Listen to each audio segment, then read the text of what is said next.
മുഖ്യമന്ത്രിയുടെ നേരെ ഒരു ആൾക്കൂട്ടം വന്നാൽ അതിനെ അടിച്ചു മാറ്റേണ്ടത് അവരുടെ ജോലിയാണ്. ഏതാനും വർഷങ്ങൾക്ക് മുമ്പ് മുഖ്യമന്ത്രി ഉമ്മൻചാണ്ടി കണ്ണൂർ വന്നു. ജനക്കൂട്ടം ആക്രമിച്ചു. ഉമ്മൻചാണ്ടിയുടെ നെഞ്ചിനകത്തുള്ള എല്ലിന് ഏറ് കിട്ടി. സെക്യൂരിറ്റി പോലീസ് എന്ത് ചെയ്തു? ചുമ്മാ നിന്നു. അവരുടെ ജോലിയായിരുന്നു മറ്റവരെ അടിച്ചോടിക്കേണ്ടത്.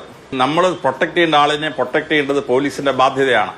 ആ ബാധ്യത ചെയ്യുന്ന പോലീസിനെ ചോദ്യം ചെയ്യുകയും കേസിൽ പ്രതിയാക്കുകയും ചെയ്താൽ അടുത്ത സെക്യൂരിറ്റിയുടെ ജോലി ചെയ്യുന്ന പോലീസുകാരൻ ജോലി ചെയ്യില്ല. നാളെ മുഖ്യമന്ത്രി വി ഡി സതീശൻ റോഡിൽ കൂടെ പോവാണ്.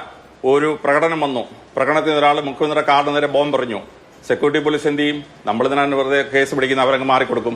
അപ്പോൾ ഒരു സർക്കാരാകുമ്പോൾ ഒരു തീരുമാനവും, സർക്കാർ മാറി പുതിയ മുഖ്യമന്ത്രിയും പുതിയ ആഭ്യന്തരമന്ത്രിയും വരുമ്പോൾ മറ്റൊരു നീതിയും ന്യായവുമാണോ കേരളത്തിൽ? അതെന്തുകൊണ്ടാണ് അങ്ങനെ?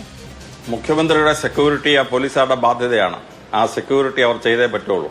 മഹാത്മാഗാന്ധി പറഞ്ഞു, ഞാൻ ജനങ്ങളുടെ പ്രിയങ്കരനാണ്, എന്നെ ആർക്കും കൊല്ലേണ്ട ആവശ്യമില്ല, സെക്യൂരിറ്റി പിൻവലിക്കാൻ പറഞ്ഞു. പണ്ഡിറ്റ് ജവഹർലാൽ നെഹ്റു അത് സമ്മതിക്കാൻ പാടില്ലായിരുന്നു. പണ്ഡിറ്റ് ജവഹർലാൽ നെഹ്റു സമ്മതിച്ചു, സെക്യൂരിറ്റി പിൻവലിച്ചു. 9 ദിവസം കഴിഞ്ഞപ്പോൾ മഹാത്മാഗാന്ധിയെ ഗോഡ്സെ വെടിവെച്ച് കൊന്നു. ആദ്യം അറ്റംപ്റ്റ് ചെയ്ത ആള് തന്നെ വന്ന് വെടിവെച്ച് കൊന്നു. അപ്പൊ സെക്യൂരിറ്റി ചെയ്യുന്ന പോലീസുകാരെ ആ ജോലി ചെയ്യാൻ സമ്മതിക്കണം. ഭരണം മാറിയെന്ന് വെച്ചിട്ട് അവരെ പ്രതിസ്ഥാനത്താക്കി ശിക്ഷിക്കാൻ പോകരുത്. ശിക്ഷിക്കാൻ പോയാൽ ഇപ്പോഴത്തെ മുഖ്യമന്ത്രിയുടെ ജീവനാണ് അപകടത്തിലാവുന്നത്.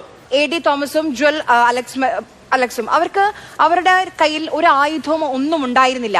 അവർ അവിടെയുള്ള ആലപ്പുഴ പോലീസിന്റെ നിയന്ത്രണത്തിലേക്ക് ആ സമയത്ത് തന്നെ മുഖ്യമന്ത്രിയുടെ വാഹനം കടന്നു പോകുന്നതിന് മുൻപേ ആലപ്പുഴ അവിടെയുള്ള ആ ജില്ലയിലെ പോലീസുകാരുടെ നിയന്ത്രണത്തിലായിരുന്നു ഈ 2 പേരും. അത് കഴിഞ്ഞിട്ടുണ്ടായ ആ കാറിൽ നിന്ന് ഇറങ്ങി വന്ന ഈ മർദ്ദനമാണ് ഇവിടെ ചോദ്യം ചെയ്യപ്പെടുന്നത്. അതിലൊരു ശരികേടുണ്ട് എന്ന് താങ്കൾക്ക് തോന്നുന്നില്ലേ? അവരുടെ കയ്യിൽ ആയുധമില്ലാതെ എങ്ങനെ കണ്ടുപിടിക്കും? പോലീസിന് തേർഡ് വിഷൻ ഉണ്ടോ കണ്ടുപിടിക്കാൻ? പ്രധാനമന്ത്രി രാജീവ് ഗാന്ധിയെ കൊല്ലാൻ വേണ്ടി ഒരു പെൺകുട്ടി വരികയാണ്. അവരുടെ വസ്ത്രത്തിനടിയിലാണ് ബോംബ് വെച്ചിരുന്നത്. അപ്പൊ ആ സ്ത്രീ കണ്ട്, ആ പെൺകുട്ടിയെ കണ്ട് നിരപരാധിയായിട്ട് കണ്ട് രാജീവ് ഗാന്ധി ആ സ്ത്രീയോട് സംസാരിച്ച് അവളെ ജനക്കൂട്ടത്തെ അനുഗ്രഹിച്ചു. 2 സെക്കൻഡ് കഴിഞ്ഞ് ബോംബ് പൊട്ടിത്തെറിച്ചു. രാജീവ് ഗാന്ധി ചിന്നിച്ചെതറി അവിടെ. അപ്പൊ ആയുധം കയ്യിലില്ല എന്ന് പറഞ്ഞാൽ ആയുധം ഇല്ല എന്നർത്ഥമില്ല. ശരീരത്തിനകത്തും വസ്ത്രത്തിനകത്തും ആയുധം വെക്കാം. അതുകൊണ്ട് പൊട്ടൻഷ്യൽ ആയിട്ടുള്ള ആക്രമണകാരിയെ മാറ്റുമ്പോൾ ആയുധം ഉണ്ടോ ഇല്ലയോ എന്നുള്ള കൺസിഡറേഷൻ അല്ല. ആയുധം കയ്യിലില്ലെങ്കിലും മറ്റു സ്ഥലത്ത് ഉണ്ടാവും എന്നുള്ളത് ചരിത്രത്തിൽ നമ്മൾ കണ്ടിട്ടുള്ള സംഭവങ്ങളാണ്. ആ ഭാര്യയ്ക്കും മക്കൾക്ക് വേണ്ടി ജോലി ചെയ്യുന്ന പോലീസുകാരനെ സസ്പെൻഡ് ചെയ്ത് കുഴപ്പത്തിലാക്കിയാൽ നാളെ വരുന്ന സെക്യൂരിറ്റി ജോലി ചെയ്യുമോ?